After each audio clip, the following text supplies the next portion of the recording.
আজি আমাৰ ডিব্ৰুগড় জিলা কংগ্ৰেছ কাৰ্যালয় আমাৰ AICC মিডিয়া কোঅৰ্ডিনেটৰ নীলাভ শুক্লাজী আহি লগতে হাৰ্দিক বজৱাল এণ্ড ঈশাংকুশ শৰ্মা ডাঙৰীয়া আমাৰ মাজত উপস্থিত হৈছেহি।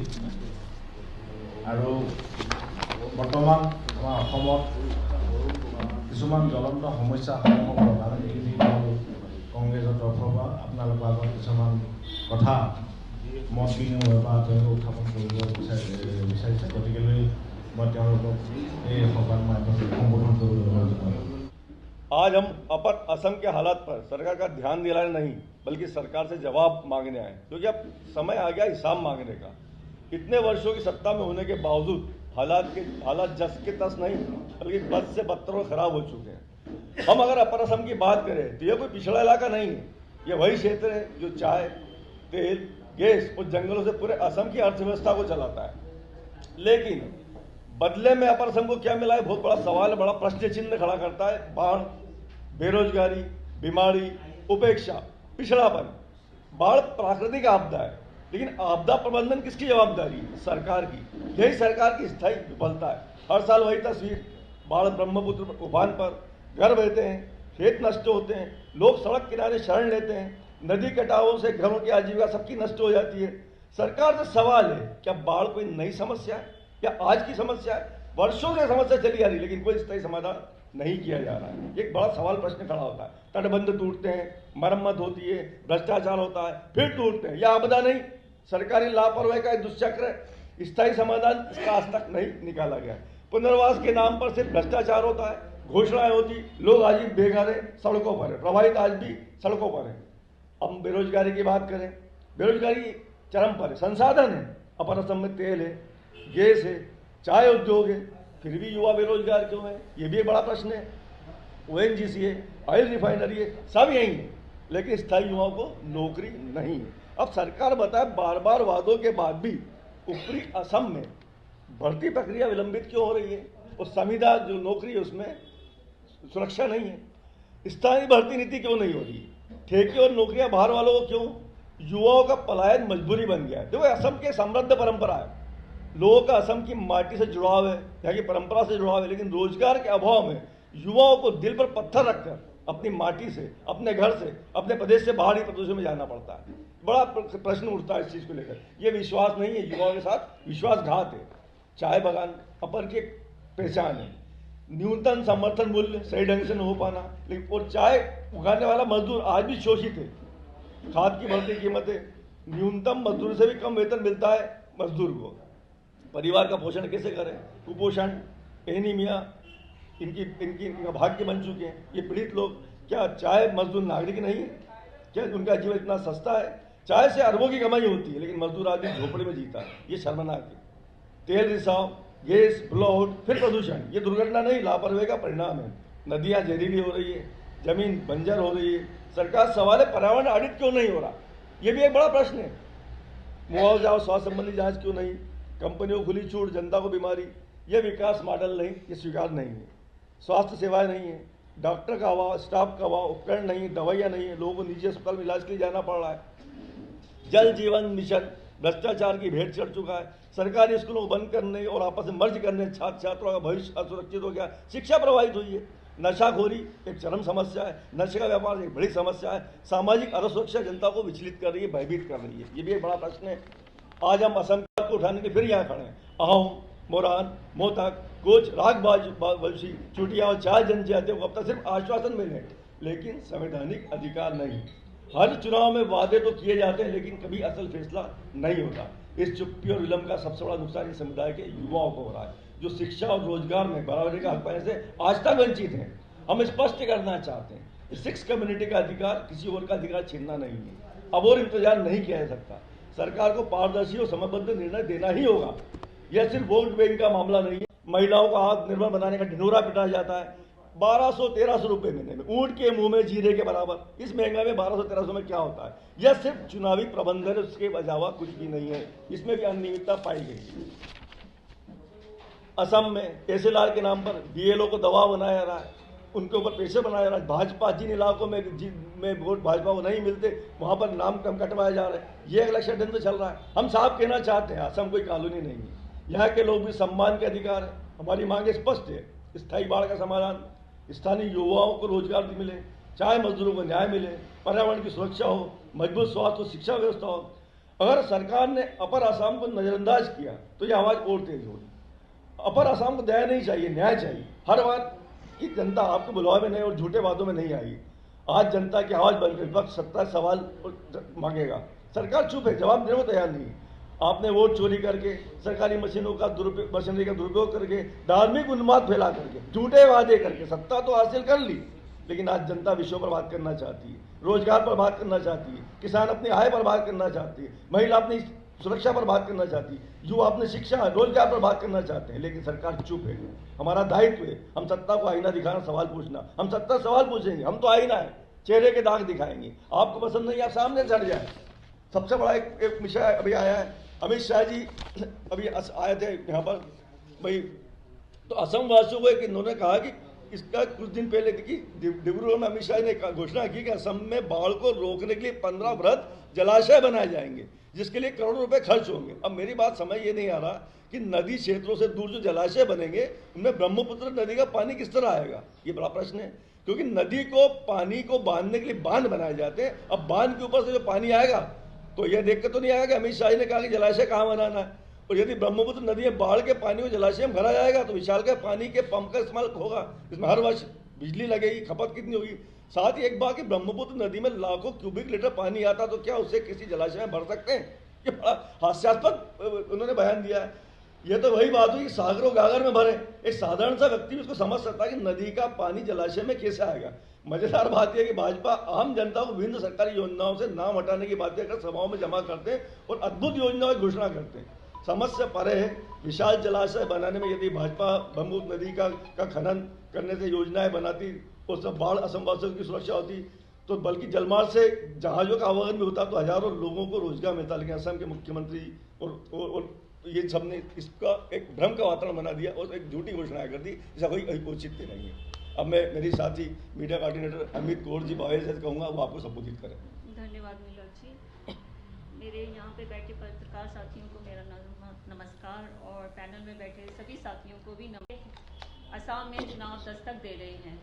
10 साल हो गए इस सत्ता में बैठे हुए भाजपा सरकार को। 100 वादे किए हैं उनने और अभी भी असम की बड़े अफसोस की बात है, असम का हाथ आज भी खाली है।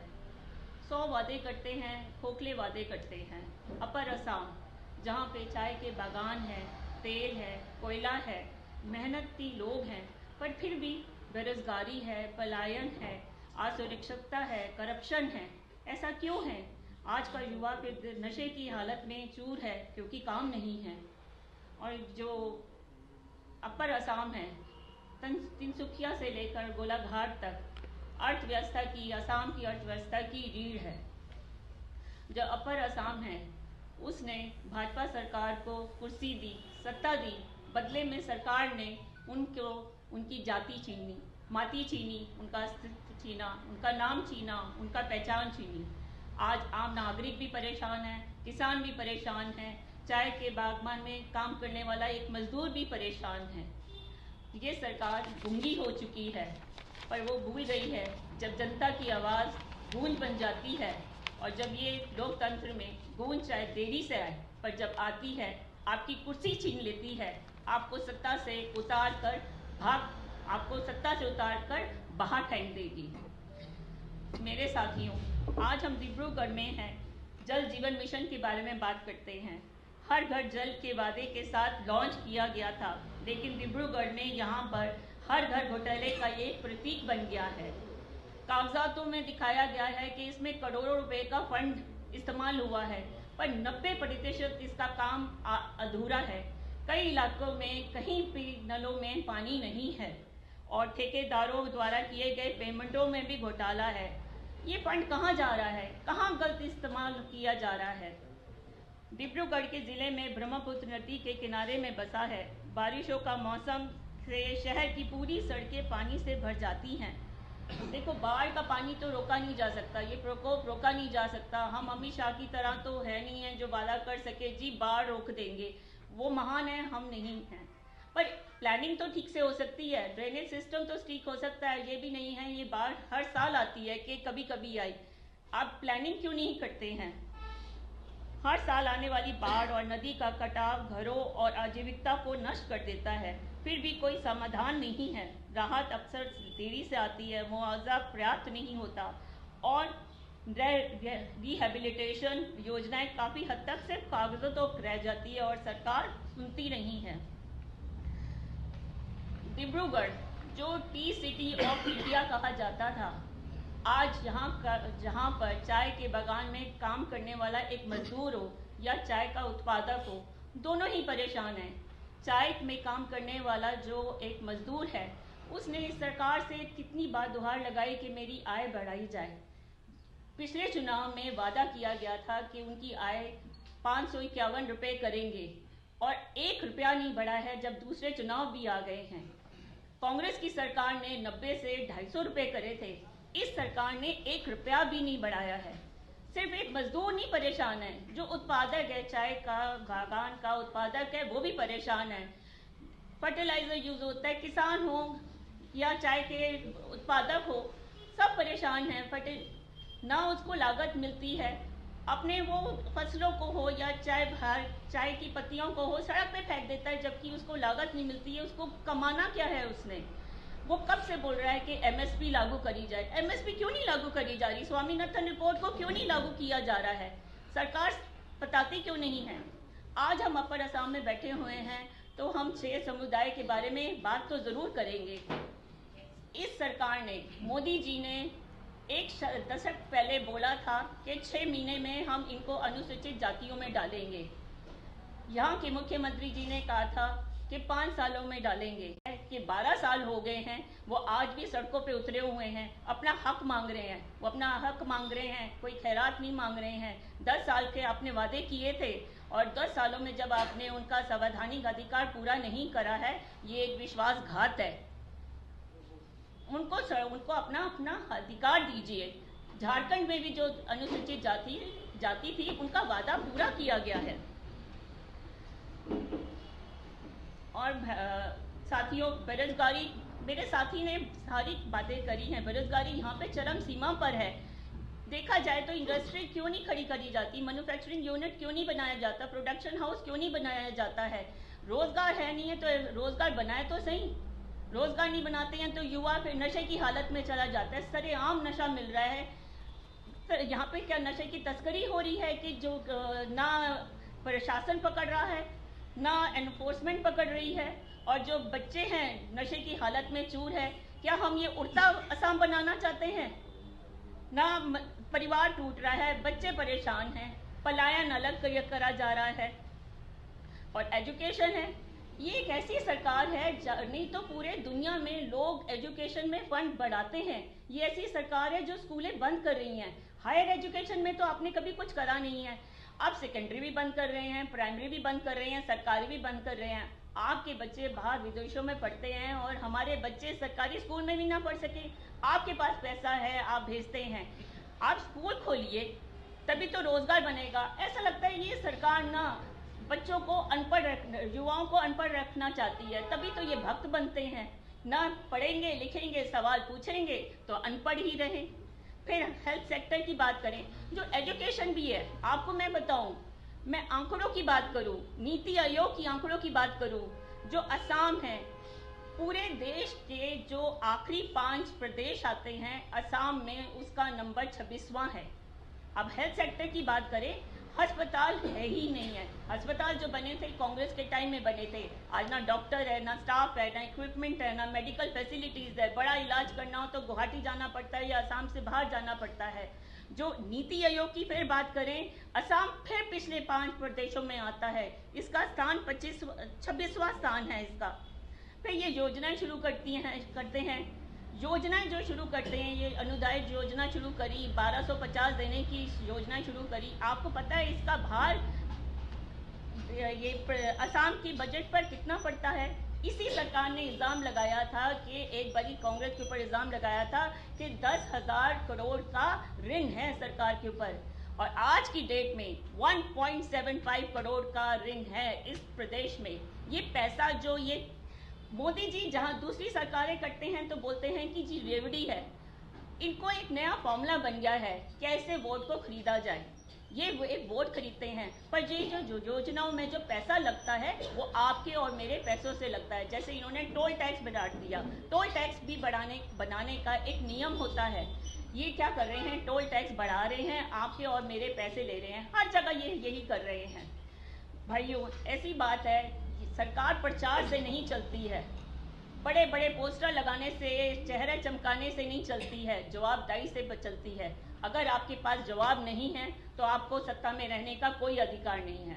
धन्यवाद। देखिए, आसाम में अभी तक जो विकास हुआ है, आप देखिए, जब भी हुआ कांग्रेस सरकार के दौरान ही हुआ है। आसाम की संस्कृति को, आसाम की परंपरा को जीवित रखते हुए यहाँ का जो स्कूलें बनी हैं, अस्पताल बने या जो भी महाविद्यालय बने, सड़कें बनी, ये सब कांग्रेस के शासन काल में हुई है। राहुल गांधी जी आते या नहीं आते ये बता, सत्ता किसकी है, सरकार किसकी, काम किसको करना है। हम तो आपसे बात कर रहे हैं, आपसे जवाब मांग रहे हैं, आप राहुल गांधी की बातें कर रहे हैं। प्रधानमंत्री आप हैं, मुख्यमंत्री आप हैं, जमीन से आसमान तक आप हैं, और आप राहुल गांधी की बातें कर रहे हैं। हम तो आपसे सवाल पूछ रहे हैं कि युवा रोजगार का क्या हुआ, किसानों का क्या हुआ, महिला सुरक्षा का क्या हुआ, या इंडस्ट्रीज क्यों नहीं लग रही है, बाढ़ के आपदा प्रबंधन क्यों नहीं हो रहा है। आप सवालों से बच रहे हैं, राहुल गांधी की पीठ के पीछे खड़े हो रहे हैं। तो कुल मिला के अब मुख्य मुद्दों से ध्यान हटाने की कवायद करते हो, इस तरह के भ्रमित भाषण देते हैं। लेकिन अमित शाह जी ने तो बाढ़ को रोकने के लिए वृहद जलाशय का जो निर्माण करने के लिए 15 जलाशय निर्माण, उसकी तो घोषणा उन्होंने की, उसकी शिलान्यास भी किया है। देखिए, आपको लगता है, मैं समझ आप पत्रकार बहुत ज्ञानी होता है, आप बताएं, ब्रह्मपुत्र नदी जिसकी बाढ़ से पर असम का वातावरण हिल जाता है, लोग सड़कों पर आ जाते हैं, तट कटा होता है, उसको सागर को गागर में कैसे आप लाओगे। इतना बड़ा सागर, उसको गागर में भरने की घोषणा करना यह हास्यास्पद नहीं है। लगता है आपको यह योजना क्रियान्वित होगी कि आप जलाशय में भर देंगे ब्रह्मपुत्र नदी को? बोले इससे हास्यास्पद घोषणा हो ही सकती, मतलब इसकी जितनी निंदा की जाए उतनी कम है ना। लेकिन उन्होंने तो कहा है कि एक नए सिस्टम के तरीके से जो है इन जलाशयों का निर्माण होगा, उसमें जो है बाढ़ का पानी को रोका जाएगा। बाढ़ का पानी बिना बांधे कैसे रोकेगा? बाढ़ के पानी को जब तक कैसे रोके, जलाशय में बाढ़ का पानी कैसे रोकेगा? ये बताए ना, आप मुझे बताए टेक्निकली कैसे पॉसिबल है? ये कौन, ये कहाँ के साइंटिस्ट है? पिछले साल भी, पिछले चुनाव में भी वादा किया था। ये कहाँ के साइंटिस्ट है?